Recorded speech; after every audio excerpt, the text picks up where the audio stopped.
Worrying today is a situation at Menzgold.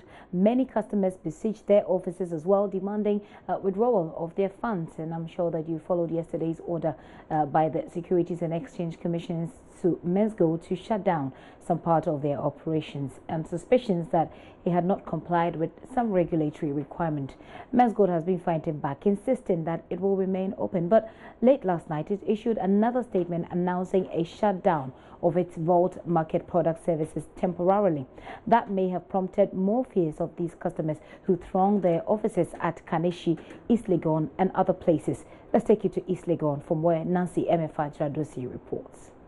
It's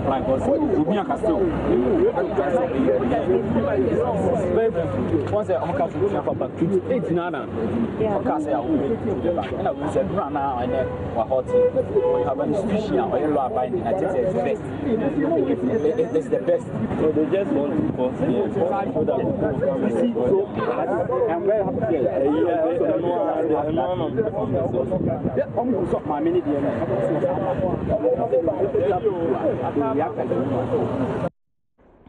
So that is the situation at the Kaneshie branch. Well, manager there has been trying to calm customers who had trooped there to make some withdrawals and some inquiries about the safety of their investment.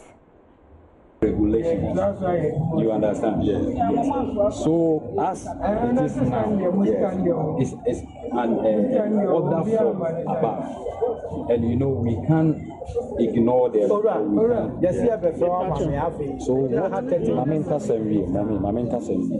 what we are now asking or telling them, right? They have given us a notice that we should report or wait till on the 19th to verify everything for us. So that is 6 days. Today is 13th. So 19th, you will hear from them. And as I'm talking to you now, they are on it, yes, negotiating, sitting down, solving things out. So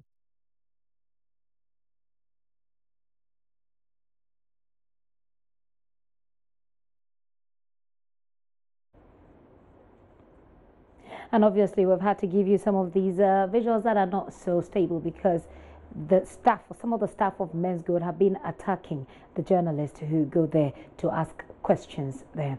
Now, the situation in Ghana's banking industry is happening at a time that the country is commemorating the 10th anniversary of the global financial crisis. Who else can we speak to on this issue better than Dr. Kwesi Indum, founder of the Group Indum with branches in Ghana and other African countries and also in the United States. He owns many other businesses in the hospitality, media and financial market. Let's go on Skype now and speak to Mr. Kwesi Indum, Dr. Kwesi Indum now. Sir, thank you so much for your time this afternoon. Well, you're welcome. Let's first hear your own experience in the financial crunch situation that happened in 2008, 2009, thereabout. How bad was it for you? Well, it is important for Ghanaians to understand what happens elsewhere affects us. And so 10 years ago, the biggest bankruptcy in American history hit Lehman Brothers. And it took down the American financial system. It affected the global financial system. And it was so bad that it required the American government to pass together, the executive and Congress, a facility of $700 billion to bail out financial bill industry in the U.S. In the end, $425 billion was distributed to companies such as Bank of America, Citigroup, AIG. What is interesting is that this money came from the American government. And as we see today, these funds have been paid. The American government has earned $15 billion in dividend or interest or benefit. Okay, why do we need to understand this? We need to understand this Because when a system is able to stabilize itself and a government is able to assist its industry players, the entire system benefits. I believe that given the situation we have in Ghana, with the crisis affecting financial institutions, that the government of Ghana should learn from the American experience of 10 years ago and do something similar, not just to everybody, but to those financial institutions and others who have good governance practices and need some assistance. So what I'm getting from what you're saying, which is your position is that in such situations, when you're going through a financial crisis like what we seem to be going through at the moment, government will have to assist organizations. Is that what you're saying? I'm saying those that have good governance structures and practices but are facing difficulties, because you just don't want to spread monies around just to anybody. Otherwise, you lose it. And how exactly does government do that without necessarily looking like you can go ahead and be financially indisciplined? At the end of the day, government will bail you out. No, absolutely not. You know, when the system overall faces a crisis, okay, that is not just a one individual, one company or company. What is happening today in Ghana, it's cut across. Micro institutions, banks, investment houses, insurance companies, and so on and so forth, contractors, and so on and so forth. And we need to stabilize the system. Okay, but if you're going to stabilize the system, government must together with others and come up with a program, well structured. Make sure that you're not just going to lose your money. Okay, so that assist those institutions that deserve assistance, but that you stabilize the situation and you make sure that jobs are protected, Ghanaian interests are protected, and the system gets reformed. Because you give anybody money, it must also reform.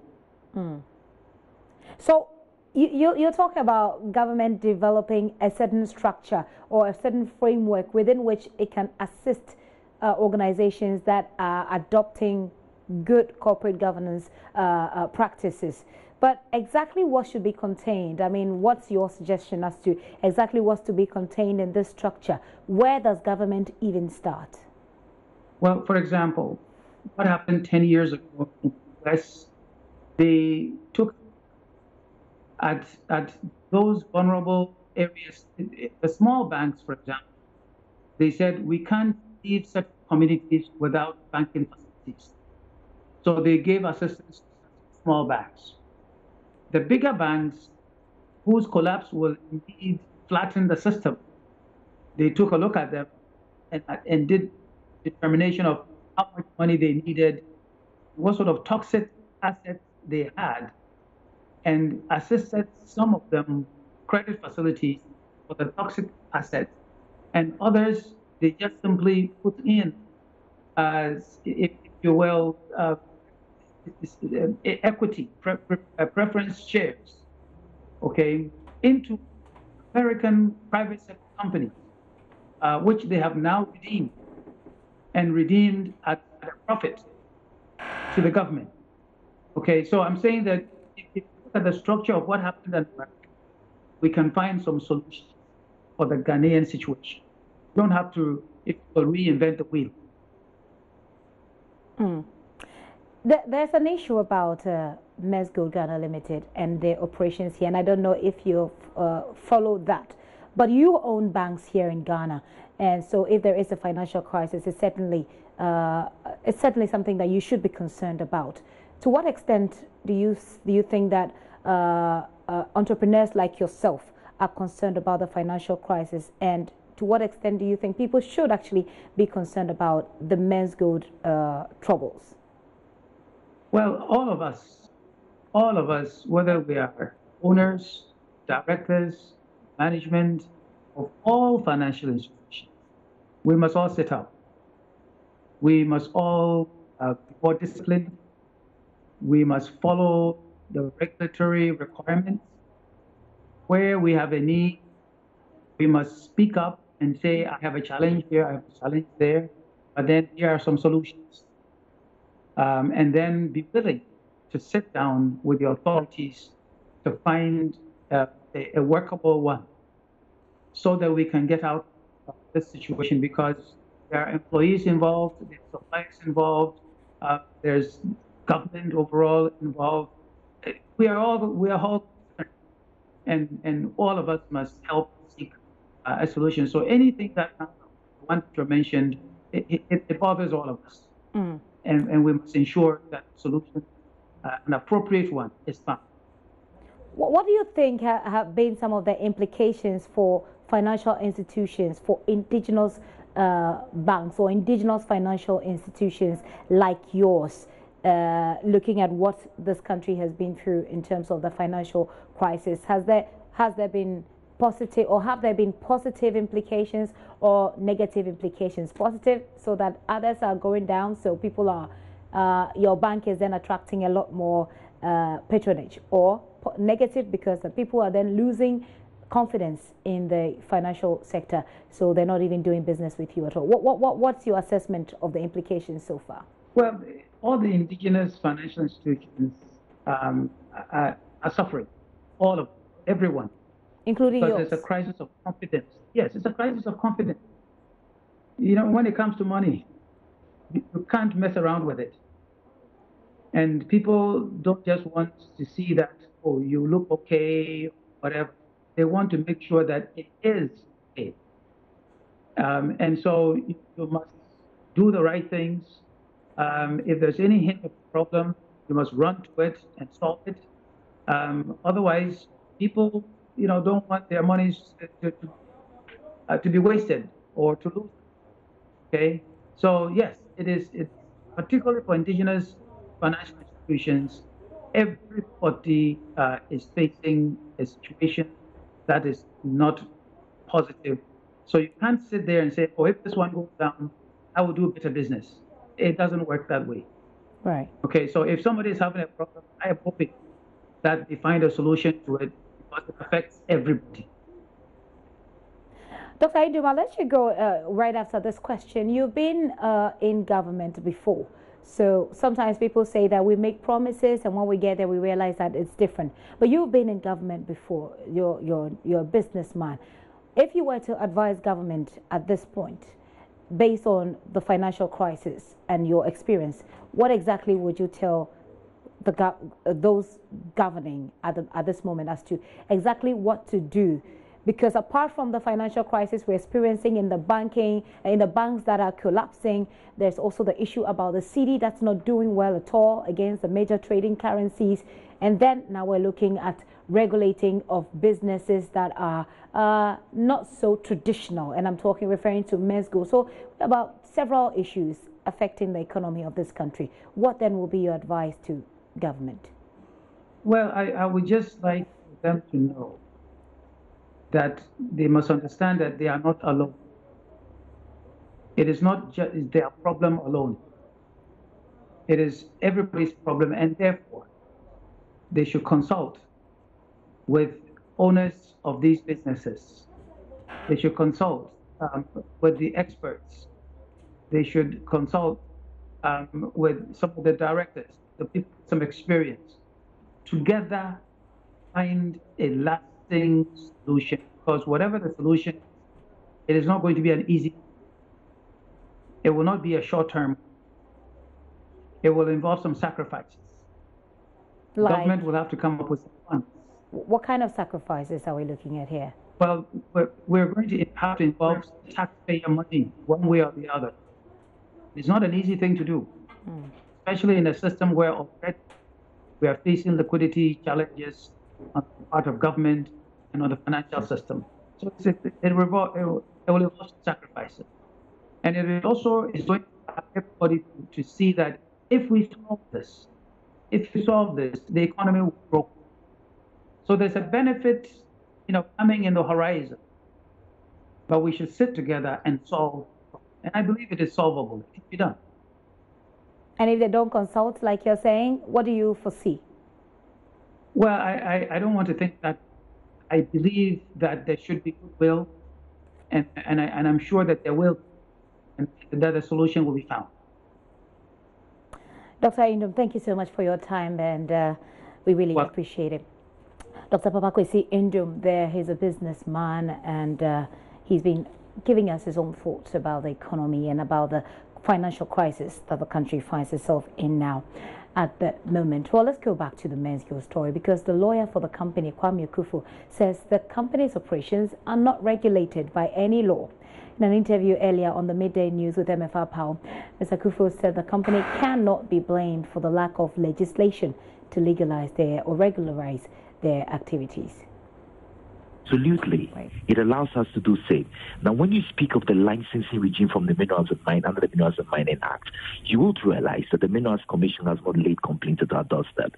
The issues that confront us today as a republic, today as a business entity in the republic, are matters arising from the letter from the Securities and Exchange Commission. That letter says that we are issuing gold-backed depository notes. I found that amazing. I found that very puzzling. Why do I say so? First and foremost, when you speak of a note, you're speaking of a tradable instrument. It is remarkably painful or painfully unfortunate to have anybody say that Menzgold is issuing tradable instruments. When you deposit the gold for it to be sold on your behalf, yes, there's a contract between you and Menzgold. But that contract, even if it can be assignable, the rights on it can be assignable, is not a tradable instrument. So when you hear SEC make those allegations, they're completely jeune, they're bogus allegations. That cannot be a tradable instrument. They speak of us having violated Section 109 of the SEC Act, the Securities Industries Act. When you go to Section 109, there is reference to several categories of businesses or activity that you must seek a license. None of them speak of the issuance of the gold-backed depository note. Secondly, it's quite clear. The conversation we've had in this republic for many days, many months, and as the years have progressed, has been the fact that the Bank of Ghana had raised issue that we're into deposit taking. That allegation was rebutted, was fought. It was assiduously fought. Suddenly, we have the Securities and Exchange Commission come in and say we are doing trading by virtue of being under their remit. Those allegations are not supported. I will be very happy to hear from the Securities and Exchange Commission as to which tradable instruments that we are issuing. We believe that they are in regulatory overreach.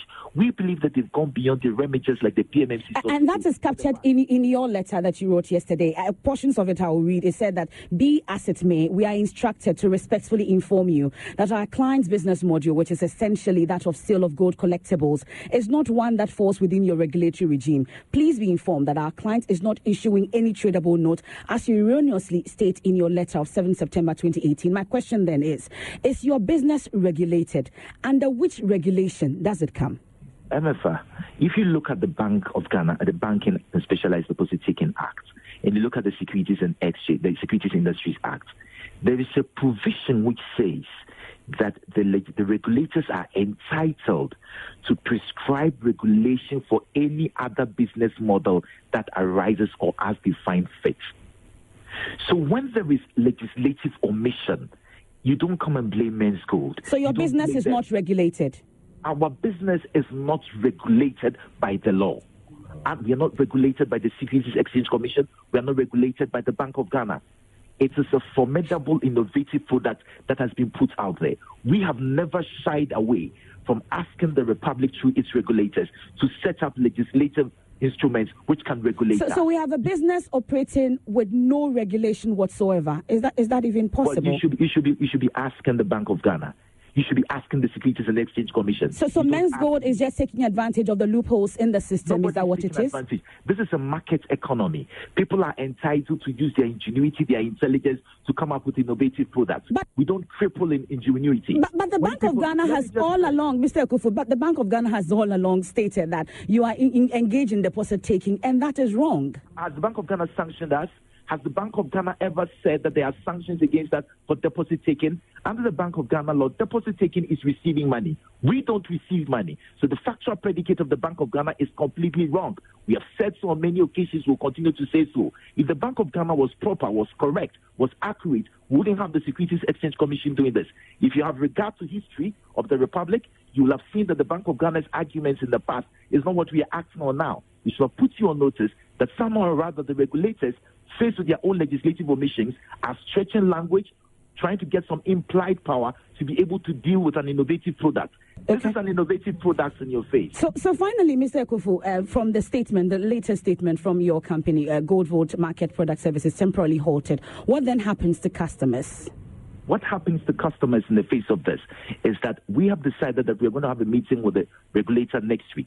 We said yesterday in our letter that we're asking them to show us which part of the law we fit into. We don't have a problem with being regulated. The law allows them to pass. Let me say this to you. If you look at Section 109, the framers of the law knew that innovative products will come onto the market which will not have regulation. And that is why it gives them the power to regulate it. But it does not give them the power to stretch existing legislation to cover things which have not yet been regulated. The law itself, if you look at Section 109, you look at Section 4 and Section 6 of the Banks and Specialized Deposit Act, Act 930, it makes room for things which will come up which are not yet regulated. So say to Bank of Ghana and the Securities Exchange Commission to do their work. Don't blame young men who are trying to use their ingenuity and intelligence to set up economic ventures. You don't do that. Until the internet came, there was no law of regulating the internet. But when it came, people put together the regulations for the internet. Okay. Certainly a matter of legal tussle there that will be determined as we go along with this story. Fred Kwame Ekufu there speaking to Emefa Apao earlier. Let's get on the phone lines now. We'll speak to Fred Ohenefrempong. He's the chairman of Menzgold. Sir, thank you so much for your time this afternoon. I trust you're doing very well. No, thank you for the opportunity. In this situation, how bad is it affecting you? It's quite obvious. But what can we say? We are facing these challenges, but we know that... can you speak up for me a little bit? I'm having a difficulty hearing you. No, I'm saying it's quite unfortunate, but I'll say to you that, well, whatever it is, we'll be able to breathe through and then weather the storm and move ahead. We understand that this issue has been at IOCO. What can you tell us about it? That's right. And that's the unfortunate part of the whole process, because we just tell ourselves that we have to respect the institutions of state. And then we are at IOCO. All the major stakeholders, I mean, Mineral Commission, Bank of Ghana, SEC, and ourselves. We are all before IOCO. IOCO, they are conducting investigations into our mode of operations. So I would have thought that once the matter is before IOCO, everything will be stayed until IOCO comes up with their findings, and then at the end of the day, if they say our operations are illegal, then we address that. But in the midst of this thing, I find it rather unfortunate that the SEC should come out and then issue this ultimatum that we should not work. We find it very, very important. You're actually speaking to Gifty, but that's okay. How long has this case been at IOCO? I will not know. That one I'm not prepared to, well, because IOCO has their own style and mode of working. Okay. Please can easily check up from them and then they might tell you. I don't want to pronounce on that. And for that matter, I don't even want to pronounce on the illegality or otherwise of our operations. And that will mean absolute disrespect to IOCO. So let's leave IOCO to conduct their work. At the end of the day, when they come out with their findings, like I said, then we address that. How are you managing this with your customers?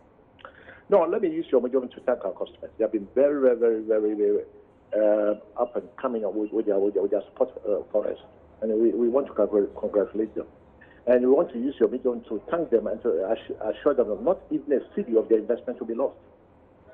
These are challenges, these are very bad times. But like I said, well, we will meet all the authorities involved. I should think that next week we will engage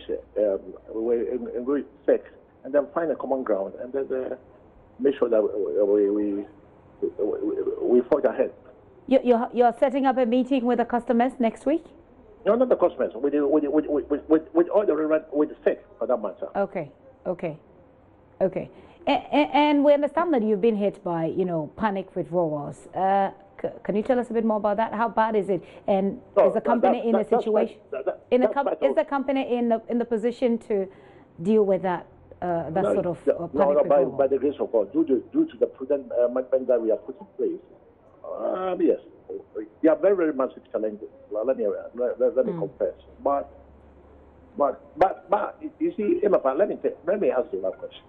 Have you wondered that the same operations that we are doing in these countries, in Spain, in Nigeria, in London, now we are going to New York? How come here in our own country we are under this? I would say under this persecution. Right. That's not fair. So, will you help us understand a little bit of that? How do you operate in these other countries? Who regulates? It's almost on the same line. You can do your own checks about that. In Nigeria, for example, who regulates your activities there? No, there are the bodies there. Please, if I say anything, it will be self-serving. If I say anything, it will be self-serving. You do your own checks and investigations, and then you find out. But that's one thing I can assure you that. But MFI, you don't need any rocket science to tell you that the operations in these countries, especially in Spain and for the matter in London and in New York, they should be very, very stringent. Okay. You're just starting. Very yeah, please go ahead. They should be very, very stringent. And I'm saying to you, in all those countries, they are marveled that Africans can come up with such a scheme. They are marveled. And they are supporting us all the way. So what's happening here in Ghana? Is it affecting your plans to start operations in New York, like you say? Oh, yes. October, we are going to New York. But I'm asking whether what's happening here in Ghana at the moment is affecting your plans to set up in New York. No, it will not. It will not. Definitely, because no, it will not. We should be able to write through that story. It's quite important. It's quite important. But then what can we do about it? And let me also emphasize the point that, listen, right now, we don't have anything against anybody. Even not with sex. And maybe they are facing a lot of challenges. We would have thought that they would have approached this matter in a better way, but we are not forcing them. I was actually asking about your operations in New York because I wanted to find out what sort of regulatory regime you'll be dealing with in New York. I mean, if you're already, plans are far advanced because you're going in October, you say. So you're already in the system. What sort of regulatory regimes are you dealing with in New York? Every relevant regulatory regime, yes, every relevant. Can you give us some? Can you give us some of the organizations you're working with on that? No. That's part of our secret. We don't go about those things. Even if you will not push me to do that. That's unfair because they have. But there's one thing that you should know that for us to operate in America, it means we would have satisfied whatever regulations that they have in place. It's as simple as that. But I will not say that we went to this body, we went to that body, we want that kind of body. And as far as I'm concerned, they are not even relevant to what is happening here in Ghana. And they are not even relevant. What is important is that in those countries, and I'm saying to you that they have even serious and stringent regulations. We are able to meet them. And here in Ghana, it's a case of a prophet without honor. That's the story. But having said all these things, let me once again, this is the most important part of our business. Let me congratulate our numerous customers. And like I said, they are from A to Z. Let me repeat, from A to Z. What does that even mean, A to Z? No, A to Z, it means it spans through all the spectrum of the society in Ghana. Okay, you mean to say that almost everybody in every circle is a Menzgold customer. That's what you mean? Yes, and these are from my list. These are from my list. It's true. It's obvious. But having said all these things, what is important is the fact that they are sticking with us. I understand that there are all kinds of demonstrations going on, and we have appealed to them to stop because these are challenges. And like I said, well, we are not forcing anybody. Things could have been done in a better way. But obviously, we should be able to write through them. And then at the end of the day, Ghana will be happier for that. Ghana will benefit. It will go to the benefit of Ghana, and everybody will be happy. If there are challenges, it's all the more reason why we should just sit down with those people, engage them, and find a common solution. Okay. Finding a common solution. You say you have a meeting next week with the stakeholders. We'll be monitoring that, sir, so we can help your customers with that information. Thank you so much for your time this afternoon. Thank you too. Fred Ohene Frimpong is chairman for Menzgold Ghana Limited there.